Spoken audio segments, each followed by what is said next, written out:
Библийн хөлгөн сударт хэлсний дагуу бүхний ихэнд Бурхан байжээ. Тэгээд Бурхан тэнгэр газрыг бүтээж, түүнд оршигч, араатан амьтан, жигүүртэн шувууд, хорвоо дэлхий дээрх бүхий л зүйлсийг бүтээжээ. Тэгээд эцэст нь Бурхан өөрсдөөтэйгээ харилцаатай байлгахын тулд өөрсдийнхөө дүр төрхийн дагуу хүнийг бүтээжээ. Бурхан хүн хоёрын хооронд хайрын, дотн, халуун дулаан уур амьсгалтай байжээ. Тэгээд Бурхан хүнд мөнхийн амьдралыг бэлэг болгон өгсөн байна. Харин хүн Бурханы үгэнд дуулуургүй хандаж, гим нүгэл үйлдэснээр Бурхантай харилцаагаа салгаж, тэр мөчөөс эхлэн хүн Бурхангүй амьдрах болсон байна. Хэрвээ бид нар Библийн хөлгөн судрын дагуу харах юм бол Ром номын 3:23 дээр хэлсний дагуу бүгд нүгэл үйлдэснээр Бурханы алдарт хүрдэггүй гэж хэлсэн. Бүгд гэдэг нь энэ хорвоо дээрх бүхэл хүмүүсийн тухай хэлж байна. Өөрөөр хэлбэл энэ нь намайг бас таныг ч бас оролцуулж байна гэсэн үг. Та өөрийгөө гим нүгэлтэй гэдгээ хүлээн зөвшөөрдөг үү?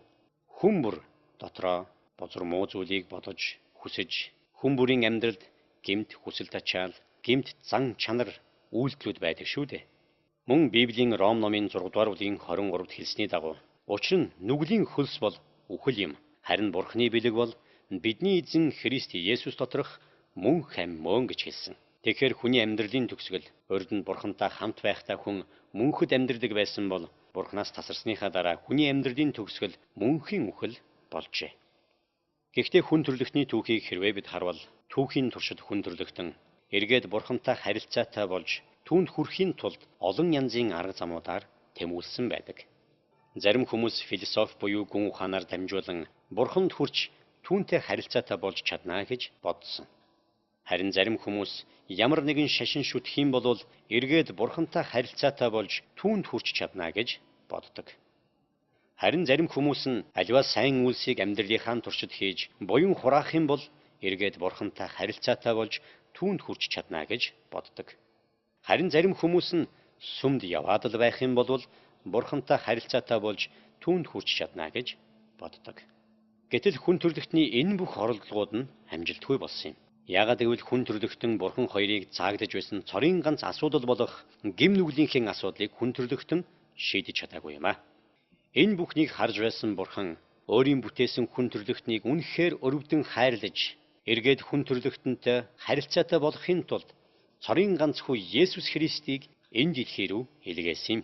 Бурханаар илгээгдсэн түүний хүү Есүс Христ энэ дэлхий дээр хүн болон ирээд 33 жилийн туршид амьдрахдаа хэрхэн яаж Бурхан эцэгтэй эргээд харилцаатай болж түүнд хүрч болох арга замуудыг зааж, хүн төрлөختний шийдэж чадахгүй байсан гим нүглийн асуудлыг шийдэж, гим нүглийн өр төлөөсийг өөрийнхөө амиараа загалмаа дээр түлж, эцэст нь 3 дахь өдрөө тэр үхлийг ялан дахин амилж, дээш тэнгэр төргөгдөн Бурхан эцгийн хажууд заларсан юм. Ингэснээр Есүс Христ хүн төрлөختөн ба Бурхан хоёрыг холбож чадах цорын ганц зам, гүүр болсон юм аа. Өнөөдөр та бид нар энэхүү цааг дээр зогсож байна. Энэхүү салаа замын уул зүр дээр зогсож байгаа та бид нэг бол өөрсдийнхөө амьдралдах гим нүглээ үргэлжлүүлэн үйлсээр байгаад амьдралын маань төгсгөл мөнхийн үхэл буюу мөнхөд Бурханаас хагцсан салах энэ аимшигтай төгсгөлийг үзэж болох юм. Эсвэл та гэмт амьдралаа орхиод Бурханы илгээсэн аврагч түүний хүү Есүс Христэд итгэж түүний заасан замаар замнаж эргээд Бурханы өгсөн мөнхийн амьдралыг бэлэг болгон хүлээн авч болох юм. Хэрвээ өнөөдөр хэн нэгэн хүн танаас та мөнхийн амьдралыг авахыг хүсэж байна уу? Эсвэл мөнхийн үхлийг авахыг хүсэж байна уу гэж асуувал та юу гэж хариулах бол? Мэдээж хүн бүр би мөнхийн амьдралыг хүлээж авъя гэж хэлэх байх. Тэгвэл ямар хүмүүс мөнхийн амьдралыг хүлээж авах нь гэж Библиэр хэлсэн байна? Бидний уншсан Библийн хэсгээс харвал Иохан номын 3 дугаар бүлгийн 16-д хэлэхдээ Бурхан ертөнцийг үнэхээр хайрлсан тул цорын ганц хүүгээ өгсөн. Ингэснээр хүүд итгэгч хэн ч мөхөхгүй, харин мөнх амьтаа болох юм а гэж хэлсэн байна. Тэгвэл гэмт амьдралаа орхиж, гим нүглээ гимшиж, Бурханы илгээсэн түүний хүү Есүс Христэд итгэх юм бол, түүнийг амьдралынхаа аврагч эзнээ болгон хүлээн зөвшөөрөх юм бол, та Есүс Христийн заасан замаар замнаж, мөнхийн амьдралыг хүлээж авна гэж Библиэр хэлсэн байна. Та Бурханы илгээсэн түүний хүү Есүс Христийг амьдралынхаа аврагч эзэн болгож сонгохыг хүсэж байна уу?